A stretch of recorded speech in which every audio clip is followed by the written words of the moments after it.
ಓ ರಾಜ್ಕುಮಾರಿ ಊರಿಗೆ ಮೆರುಗು ತಂದಾನಿ ನಿನ್ನ ನಗುವೆ ಬಂಗಾರ ಮೌನ ಅಲಂಕಾರ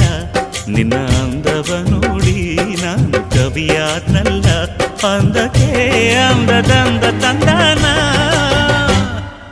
ಅಂದದ ಬೊಂಬೆಗೆ ಗಂಧದ ಶೃಂಗಾರ ಚಂದದ ಬೊಂಬೆಗೆ